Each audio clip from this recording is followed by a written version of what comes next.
মৃত্যুর মুখ থেকে বেঁচে ফিরল কম্পাস। মোনালিসাকে ফেলে শেষমেশ কম্পাসের হাতেই আংটি পরিয়ে দিল বিহান। কম্পাস ধারাবাহিকে দেখা যায় ডিকেকে পুলিশের হাতে তুলে দেয় কম্পাস। ডিকে প্রচন্ড খেপে যায় এবং ডিকে কম্পাসকে চ্যালেঞ্জ ছুড়ে বলে কম্পাসের 12টা সে বাজিয়ে ছাড়বে। অন্যদিকে দেখা যায় যে বিহান প্রচন্ড রেগে যায় কম্পাসের উপর।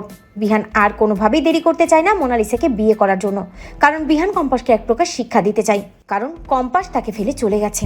টিভিতে যখন ডিকের অ্যারেস্ট হওয়ার নিউজটা দেখায়, বিহান তখন রেগে গিয়ে ঋতুজাকে বলে, মা দেখলে তো, কম্পাস তাহলে আমার থেকে সবকিছু লুকিয়ে গেল, এত কিছু করে ফেললো কম্পাস, এবার আমিও কম্পাসকে না জানিয়ে অনেক কিছু করে ফেলবো। এই বলে মুক্তিমাসিকে ডেকে বিহান বলে যে এঙ্গেজমেন্টের সব ব্যবস্থা করো, আমি মোনালিসার সাথে এঙ্গেজমেন্ট সারবো।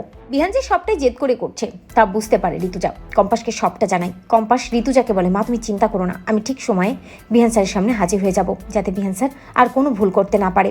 অন্যদিকে দেখা যায় রাস্তা দিয়ে কম্পাস যখন হাঁটতে থাকে, ঠিক তখনই ডিকের গুন্ডাগুলো কম্পাসকে অ্যারেস্ট করে নেয়। অপরদিকে চৌধুরী বাড়িতে মোনালিসা সেজে গুজে চলে আসে, শুরু হয়ে যায় এঙ্গেজমেন্ট পার্টি।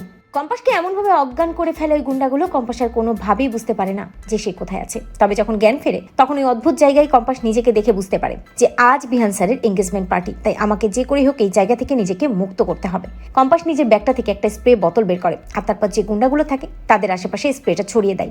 ধোঁয়ার মধ্যে তারা দিশেহারা হয়ে যায়, কম্পাস ওই ডেরা থেকে বেরিয়ে পড়ে। অন্যদিকে দেখা যায় যে বিহান কম্পাসের জন্য মনে মনে অপেক্ষা করলেও একটা সময় বিহান রেগে গিয়ে মোনালিসার হাতে আংটি পরাতে যায়। ঠিক তখনই কম্পাস সেখানে হাজির হয় এবং চিৎকার করে বলে, দাঁড়ান বিহান স্যার, দাঁড়ান, আপনার কম্পাস এসে গেছে।